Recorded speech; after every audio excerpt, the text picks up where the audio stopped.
আল্লাহ বললেন, আদম কয়েকটা কালিমা শিখিয়ে দেব, এই কালিমাগুলো পড়ে আমার কাছে দোয়া করো, আমি কবুল করে নিব। আল্লাহু আকবার।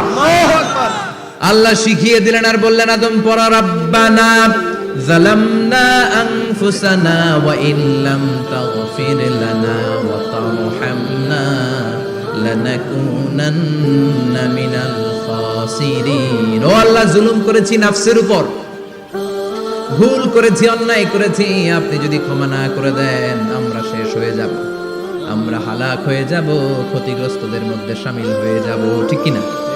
আল্লাহ সাইয়েদনা আদম আলাইহিস সালামের তওবা কবুল করলেন। ওনার কাজ হচ্ছে তওবা কবুল করা, আমাদের কাজ গুনাহ করা, শয়তানের কাজ ওয়াসওয়াসা দেওয়া, আল্লাহর কাজ খালি মাফ করা।